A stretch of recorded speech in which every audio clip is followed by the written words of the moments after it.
যদি আপনাদের কাছে টোটো থাকে অথবা আপনি যদি টোটো করে যাতায়াত করে থাকেন, তাহলে সেক্ষেত্রে টোটো চালক এবং টোটোতে যিনি ওঠেন অর্থাৎ টোটো যাত্রী দুজনের জন্যই এবার রাজ্য সরকারের তরফ থেকে নতুন নিয়ম জারি করা হয়েছে। হ্যাঁ বন্ধুরা, টোটোতে উঠলেও এবং টোটো চালালেও এই দুটো নিয়ম সম্বন্ধে কিন্তু আপনাদের জানাটা একান্তই প্রয়োজন, অন্যথায় আপনাদের সমস্যার মধ্যে পড়তে হতে পারে। তো কী নিয়ম জারি হয়েছে চলুন এক এক করে জেনে নিই। তো বন্ধুরা দেখুন, এখানে বলা হয়েছে যে পশ্চিমবঙ্গ সরকার রাজ্যের যানবাহন নিয়ন্ত্রণে আরও কড়াকড়ি আনতে চলেছে, বিশেষত টোটো চালকদের ক্ষেত্রে। শহর এবং শহরতলির রাস্তায় চলা এই যে জনপ্রিয় যাতায়াত ব্যবস্থাটি রয়েছে, তাকে ঘিরে নানান রকমের অনিয়ম দীর্ঘদিন ধরেই প্রশাসনের মাথা ব্যথার কারণ হয়ে উঠেছে। এবার সেই সমস্যা নিরসনের জন্য নতুন নিয়ম চালু করেছে রাজ্য সরকার। সেক্ষেত্রে স্পষ্টভাবে বলা হয়েছে যে যদি কেউ এই নির্দেশ অমান্য করেন, তবে সেক্ষেত্রে তার বিরুদ্ধে নেওয়া হবে কড়া আইনি ব্যবস্থা। অর্থাৎ প্রত্যেককেই এবার এই নতুন নির্দেশ কিন্তু মানতেই। তো টোটোর ক্ষেত্রে প্রথম যে নির্দেশিকা রয়েছে, তো সেই নির্দেশিকাতে স্পষ্টভাবে বলা হয়েছে যে কোনো টোটো চালক লাইসেন্স ছাড়া টোটো চালাতে পারবেন না। অর্থাৎ টোটো চালাতে গেলে এখন থেকে বৈধ লাইসেন্স লাগবে। অনেক চালকই এখন অবৈধভাবে চালাচ্ছেন, যা ভবিষ্যতে আর সম্ভব হবে না। অর্থাৎ আমরা কিন্তু এমনটা কিন্তু প্রায়শই দেখে থাকি, বিশেষ করে কখনো কখনো তো দেখি 12 বছরের ছেলে বা 17-18 বছরের ছেলেরাও টোটো চালায়। তো সেক্ষেত্রে কী হয়, তারা যে টোটো নিয়ে যাচ্ছে, তো কিছু যাত্রীও রয়েছে যারা কিছু না বুঝে সেই টোটোতে উঠে পড়ে। এর ফলে কি একটা 17-18 বছরের বাচ্চা যদি টোটো চালায়, তো সে যখন চিপা রাস্তা দিয়ে যাবে তখন তার তো অ্যাক্সিডেন্ট করার চান্সেস বাড়বে। তো সেক্ষেত্রে কি হচ্ছে, তিনি তো জখম হচ্ছেনই, তার সঙ্গে পেছনে যারা বসেছেন তারাও কিন্তু জখম হচ্ছে। তো কিন্তু এবার যদি লাইসেন্স যদি বাধ্যতামূলক হয়ে যায়, তাহলে কিন্তু এই সমস্যা থেকে মুক্তি পাওয়া যাবে। এছাড়া আরও কি বলা হয়েছে, লাইসেন্স ছাড়া কেউ যদি টোটো চালায়, তাহলে প্রথমবার কি হবে, প্রথমবার জরিমানা হবে, দ্বিতীয়বার থেকে সরাসরি জব্দ করা হবে টোটো।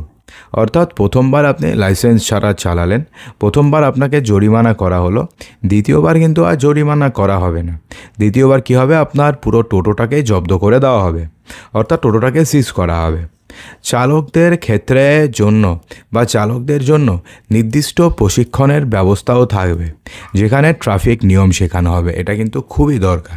বর্তমানে এই যেটা বললাম, বাচ্চা কাচ্চা ছেলেরা টোটো চালায়, অত বাচ্চা কাচ্চা বাদ দিন না, বড়রাও টোটো চালায়, কিন্তু সেক্ষেত্রে কী হয়, তারা ট্রাফিক আইন মানে না, তারা হঠাৎ করে রাস্তার মধ্যখান দিয়ে ঘুরিয়ে নেয়, অর্থাৎ বিভিন্ন ধরনের সমস্যা হয়। কিন্তু এবার থেকে যদি তাদের জন্য নির্দিষ্ট প্রশিক্ষণের ব্যবস্থা করা হয় এবং সেখানে যদি তাদেরকে ট্রাফিক নিয়ম শেখানো হয়, তাহলে সেক্ষেত্রে যানজট অনেকটাই কমবে। এরপরে বলা হয়েছে নির্দিষ্ট রুট এবং সময় বেঁধে দেওয়া হতে পারে। হ্যাঁ বন্ধুরা, বলা হয়েছে যে এখন থেকে টোটো চলাচলের নির্দিষ্ট রুট এবং সময় সীমা নির্ধারণ করে দেওয়া হয়েছে। অর্থাৎ টোটো যে চলাচল করবে তার জন্য একটা নির্দিষ্ট রুট থাকবে এবং একটা নির্দিষ্ট সময়সীমা থাকবে। শহরের যে ব্যস্ততম এলাকা রয়েছে সেখানে ট্রাফিকের চাপ কমাতে এই সিদ্ধান্ত নেওয়া হয়েছে। সকাল 7টা থেকে রাত্রি 9টার মধ্যে নির্দিষ্ট রুটেই চালাতে হবে টোটো। অর্থাৎ সকাল 7টা থেকে রাত্রি 9টার মধ্যে নির্দিষ্ট রুট ছাড়া অন্য কোথাও টোটো চালানো যাবে না। স্কুল এবং হাসপাতালের সামনে কী হবে, যত্রতত্র টোটো দাঁড়ানো যাবে না। অনুমোদিত ট্যাক্সি স্ট্যান্ড ছাড়া যাত্রী ওঠানো নামানো নিষিদ্ধ। অনেক চালক যাত্রী তোলার ক্ষেত্রে নিয়ম মানেন না, 4 থেকে 5 জনের বেশি যাত্রী তোলা নতুন যে নিয়ম রয়েছে সেখানে সম্পূর্ণভাবে নিষিদ্ধ। সেক্ষেত্রে তো দেখা যায় যে টোটো তো ছেড়ে দিন, অটোতে তো পুরো ভর্তি করে লোক নেয়, এই সাইডে ওই সাইডে। টোটো তো আজকাল তাই হয়ে যাচ্ছে, এই সাইডে লোক নিচ্ছে ওই সাইডে লোক নিচ্ছে। তো সেক্ষেত্রে কিন্তু অনেক যাত্রী তোলা ক্ষেত্রে নিয়ম মানেন না, সেক্ষেত্রে 4 থেকে 5 জন যাত্রী তোলা সম্পূর্ণভাবে নিষিদ্ধ। আর গ্রাহকদের বা কোথাও ধাক্কা মেরে চলে গেলেও সেখান থেকে ব্যবস্থা নেওয়া হবে।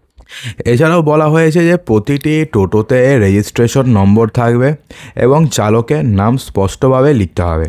অর্থাৎ প্রত্যেকটি টোটোতে রেজিস্ট্রেশন নাম্বার এবং চালকের নাম স্পষ্টভাবে লিখতে হবে।